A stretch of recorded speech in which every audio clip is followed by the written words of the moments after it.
Are you sick and tired of preposterous dog outfits?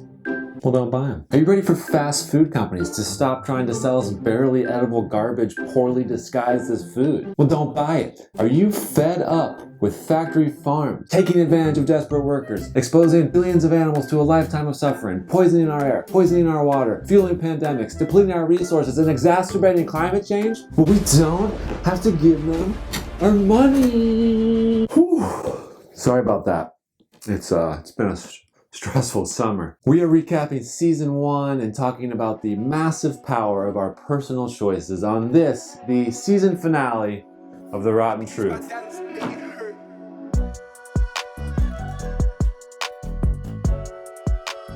Throughout these last 10 episodes, we've learned a lot about how factory farms are impacting the planet Earth and all of its inhabitants.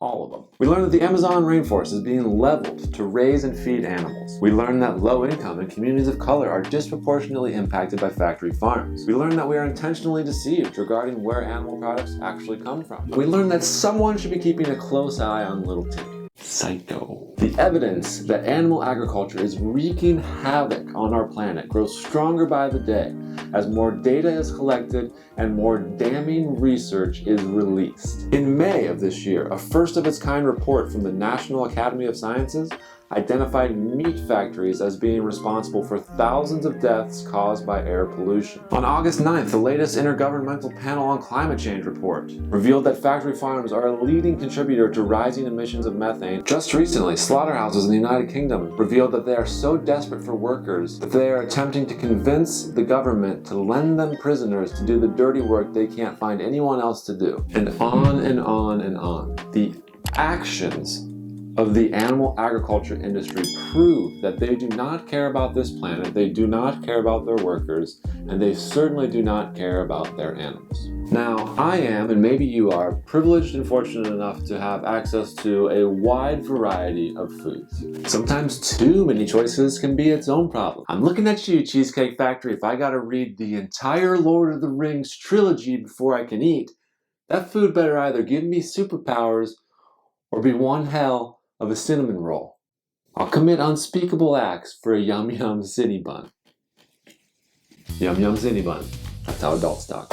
Of course, we understand that having access to nutritious plant-based foods is not the case for everyone in the United States. This is a very serious issue that we will be addressing in future episodes. But for those of us that do have a choice, that choice is incredibly impactful. Now, a lot of blame is rightfully thrown at corporations. This current system that we have has certainly been rigged to allow corporations to pollute and to plunder with little to no consequence, and that urgently needs to change. But the truth still stands that in our current economic system, most of these companies, and especially big ag, rely on us, the consumers, to buy their products. Why do you think it is that the world's largest meat producers are dumping tons and tons of money into developing their own plant-based meats? Do you think it's because these giant corporations have finally realized the error of their ways and they want to do better, and they've started to understand the fundamental value of our climate and our precious ecosystems that sustain all life on the planet?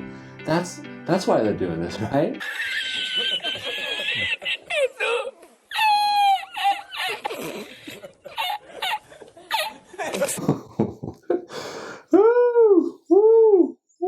Yeah, that was a good one.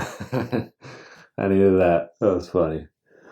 No, that's not the reason. Mega corporations like Tyson and JBS are investing in their own plant-based meats because more consumers are buying more plant-based products.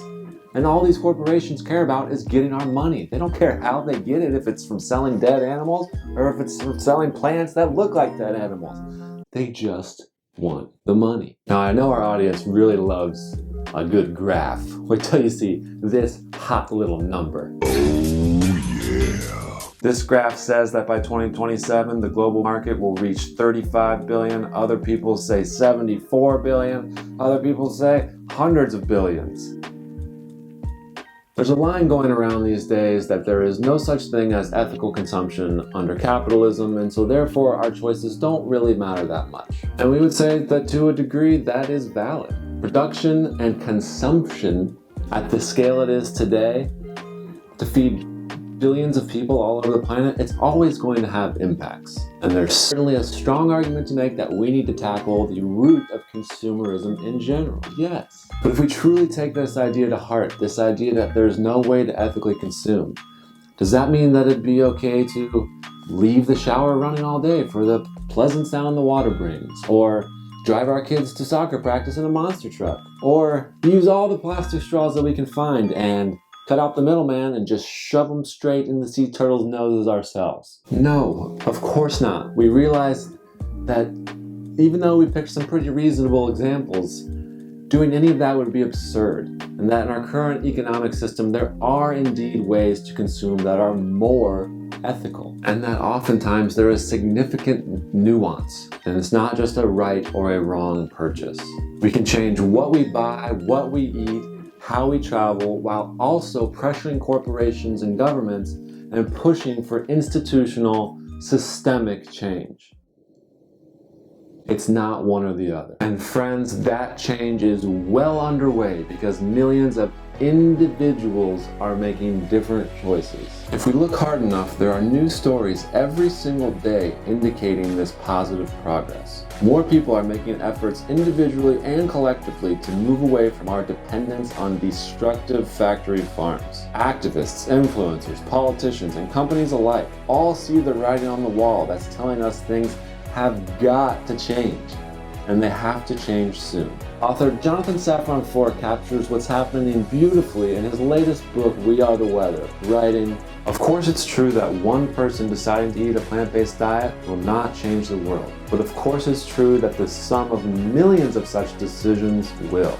We are facing some intimidating and fast approaching thresholds for climate disaster. The collapse of our most important global ecosystems like our oceans, forests, and deserts.